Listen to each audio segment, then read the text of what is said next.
தினம் தினம் கதை சொல்ல சொல்லி உங்கள் வீட்டில் இருக்க குட்டீஸ் எல்லாம் கேட்குறாங்களா?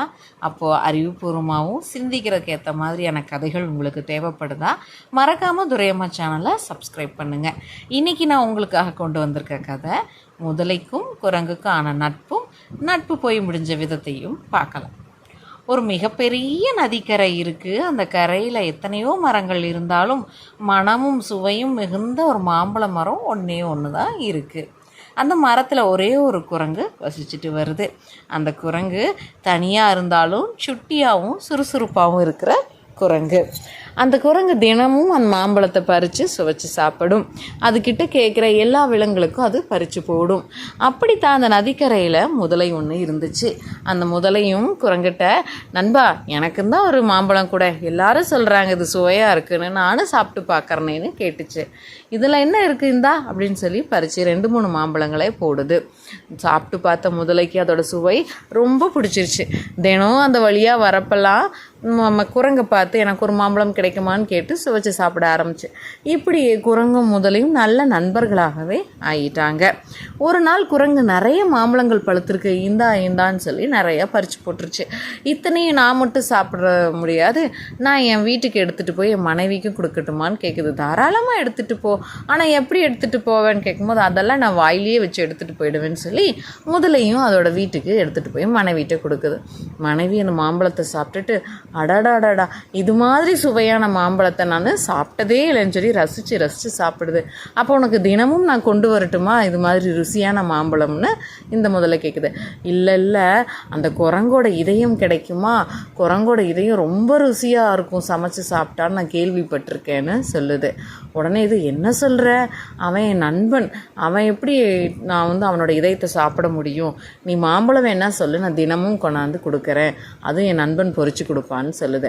இல்லை எனக்கு குரங்கு இதயம் சாப்பிடணுன்னு ரொம்ப நாள் ஆசை, உனக்கு தான் அவன் நண்பனாச்சே, எப்படியாவது பேசி கூட்டிகிட்டு வா, அவனை அடித்து நான் உனக்கு சமைச்சு கொடுக்குறேன்னு சொல்லுது. இந்த முதலைக்கோ குறை குழப்பமாக இருக்குது. இருந்தாலும் மனைவி சொல்லுதான் மந்திரம்னு இருக்கிற அந்த முதலை சரின்னு சொல்லிட்டு போகுது. அடுத்த நாள் குரங்கும் தான் நண்பன் வருவான்னு சொல்லி பழுத்த மாம்பழமெல்லாம் மரத்தில் விட்டு வச்சு காத்துக்கிட்டு இருக்கு. முதலையும் வருது, இந்த மாம்பழங்கள் பொறிக்கட்டுமான்னு சொல்லுது.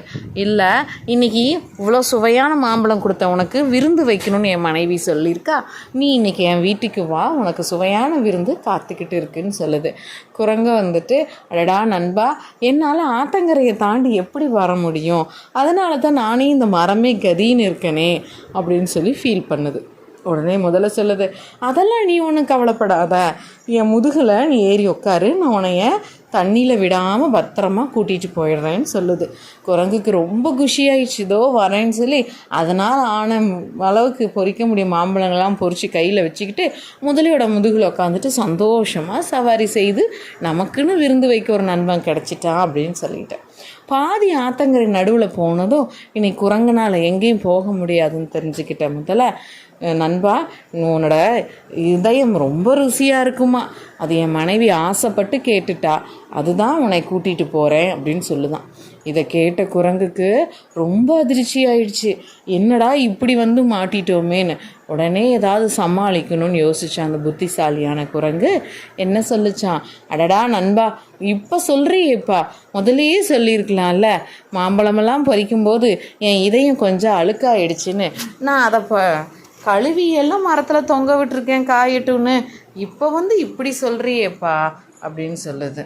அடடா அப்படியா, அப்போ என்ன பண்ணுறது, ஒன்றும் இல்லை, நான் தொங்க விட்டுருக்கேன்ல அந்த மரத்துக்கிட்ட என்னை கூட்டிகிட்டு போ கரைக்கிட்ட, நான் போய் குடுன்னு எடுத்துகிட்டு ஓடி வரேன்னு சொல்லுதான்.